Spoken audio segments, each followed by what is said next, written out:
সবাইকে শুভ সকাল। সকালে শুভেচ্ছা রইল। সকাল সকাল রান্না শুরু করে দিলাম।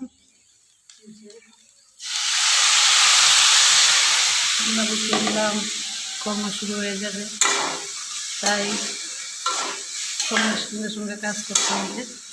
আমার ছোট্ট ব্লগে আপনাদের সবাইকে স্বাগতম। আশা করি সবাই সকাল ভালো থাকবে। দেখুন আমার বাইরের দৃশ্যটা কত সুন্দর সকালবেলা।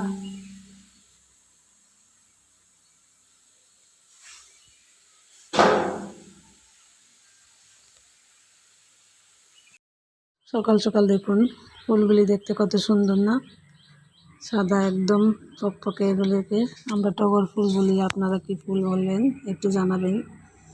গাছটায় কিন্তু অনেকগুলি ফুল ধরেছে, দেখুন কত সুন্দর, পাতায় পাতায় ফুলগুলি ভরে আছে। খুব সুন্দর লাগে কিন্তু সকালবেলা, গন্ধ কিন্তু একদম খুব ভালো। সকালের এই ফুলের গন্ধে বাড়িটা মোমো করে।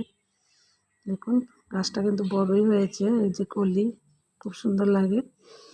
এদিকে আমার বাড়ির ঘরের একটু কাজ, বারান্দার কাজ শুরু করেছিলাম। এটা ঠাকুর ঘর বানাবো, ঠাকুর ঘরের জন্য মিস্ত্রিরা আবার চলে এসেছিলো। তারা দেখুন কাজটা তো করছে, এই যে ইট লাগাচ্ছে।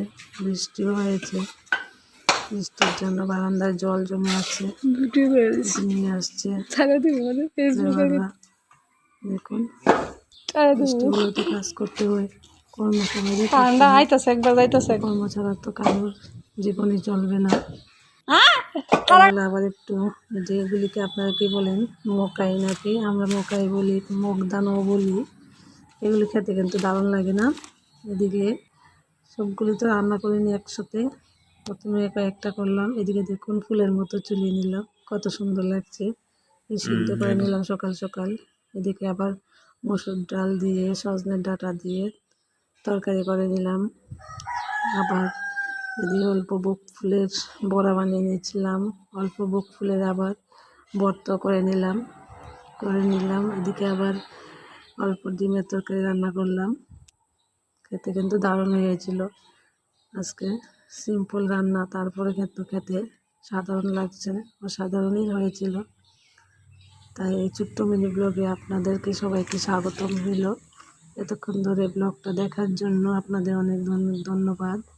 যদি ভালো লেগে থাকে একটু প্লিজ একটা লাইক ও একটা কমেন্টস করবেন, তাহলে খুব ভালো লাগে। যাই হোক, আপনাদের সবাইকে আবারও ধন্যবাদ জানাই। সবাই খুব ভালো থাকবেন।